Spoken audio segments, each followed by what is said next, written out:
In the heart of the Guatemalan highlands, cradled by 3 towering volcanoes, lies a body of water so mystical it feels like a gateway to another world. This is Lake Atitlán, a place the writer Aldous Huxley famously called the most beautiful lake in the world.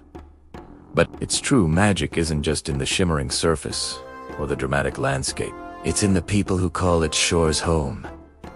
The Tz'utujil, one of the 21 Mayan groups in Guatemala. For centuries, their lives have been woven into the very fabric of this place. They are the guardians of the lake, their culture a living, breathing testament to a bond between humanity and nature that has endured through time. Today, we journey into their world, to witness their traditions, hear their stories, and understand the deep, ancestral connection that ties the Tz'utujil people to the soul of Lake Atitlán. As dawn breaks, a soft mist rises from the water, painting the sky in hues of rose and gold. The first sounds of the day are not of traffic or alarms, but of paddles gently dipping into the cool, clear lake. Fishermen in traditional wooden cayucos glide across the surface, their silhouettes stark against the waking volcanoes.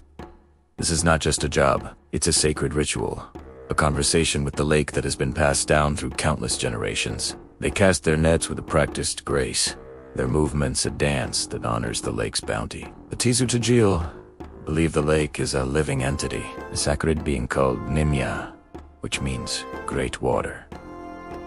It is the source of life, providing food, water for their crops, and a pathway connecting their villages. They see the reflection of the heavens on its surface and believe it is a portal to the underworld, a place where their ancestors reside. Every repel, every change in the water's color is a message to be understood and respected. Bike on shore in villages like Santiago, Atitlán, and San Juan, La Laguna. The day begins with the rhythmic clap of hands, shaping corn dough for tortillas. Corn, or ixim, is sacred here. It's not just food, it's the substance from which the Maya gods created humanity. The smell of wood smoke and freshly cooked corn fills the air, a scent that is the very essence of home. As you walk through the cobblestone streets, you're immediately struck by a kaleidoscope of color. It's everywhere in the vibrant murals, depicting Mayan cosmology, and the fragrant flowers spilling from windowsills, and most spectacularly, in the clothing worn by the people. The traditional attire of the Tz'utujil is a masterpiece of artistry and symbolism, a story woven into every thread. The women wear intricate blouses called hupiles, each one a unique creation that can take months to complete. These aren't just garments, they are identity cards, telling the story of the weaver's village, marital status, and personal history. The designs are a rich language of symbols passed from mother to daughter. You might see the 2-headed eagle, representing a dualistic view of the world, the quetzal bird symbolizing freedom, or the diamond shape, representing the 4 corners of the universe. The weaving itself is done on a backstrap loom, a simple yet profound tool that connects the weaver directly to her creation. Her body becomes part of the loom, her movements a meditation. As she works, she is not just creating cloth, she is weaving her thoughts, prayers, and dreams into the fabric. It's a tradition that has survived conquest and colonization, a powerful expression of cultural resilience and female strength. The spiritual life of the Tz'utujil is a fascinating blend of ancient Mayan beliefs and Catholicism, a syncretism born from centuries of history. While churches stand prominently in the villages, the older traditions are still very much alive. This is most powerfully embodied in the figure of Maximon, or Relajmam, the great-grandfather. He is a complex and revered deity, a trickster and a saint. A mannequin dressed in Western-style suits and a wide-brimmed hat, often with a cigar or a cigarette in his mouth. He is a protector, a provider of health and fortune. His shrine rotates to a different household each year, a great honor for the family chosen to care for him. Devotees come from all over to offer him tobacco, liquor, and money, ask him for his intercession in their lives. Maximon represents the Tz'utujil ability to adapt, to absorb outside influences while holding fast to their core beliefs. He is a symbol of their survival. But this ancient way of life faces modern challenges. The very lake that sustains them is under threat. Increased tourism, population growth, and pollution had begun to take their toll on the delicate ecosystem of Nimya. The Tz'utujil are on the front lines of this battle,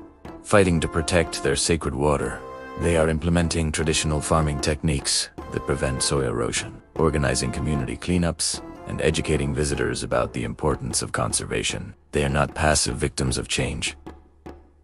They are active guardians. They are artists, entrepreneurs, and community leaders who are finding innovative ways to navigate the modern world without losing their identity. In San Juan, La Laguna, for instance, women's weaving cooperatives have opened their doors to the world, sharing their craft directly with visitors. This creates a sustainable income while preserving their artistic heritage, allowing them to control their own narrative and sell their work with the dignity it deserves. They use natural dyes, made from plants, bark, and insects.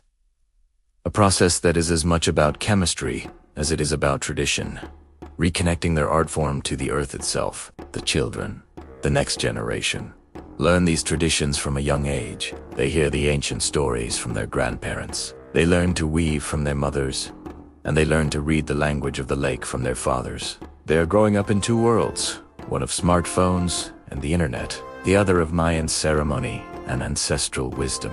Their challenge and their strength will be to bridge these two realities. As the sun begins its descent, casting long shadows across the lake, the volcanoes are bathed in a fiery glow. The fishermen return, their cuckoos filled with the day's catch. The sound of marimbas might drift from a nearby home, a melody that is both joyous and melancholic. It's a time for reflection, for family, for gratitude, to witness the Tz'utujil way of life is to be reminded of something essential that much of the modern world has forgotten, that we are not separate from nature, but a part of it. That community is our strength, that our heritage is not a relic of the past, but a living guide for the future. The story of the Tz'utujil is a story of resilience, a testament to the enduring power of culture and spirit in the face of immense change. Their connection to Lake Atitlán is more than just geography. It's a sacred covenant, a promise to protect the great water that has given them life for millennia. And in their struggle to protect it,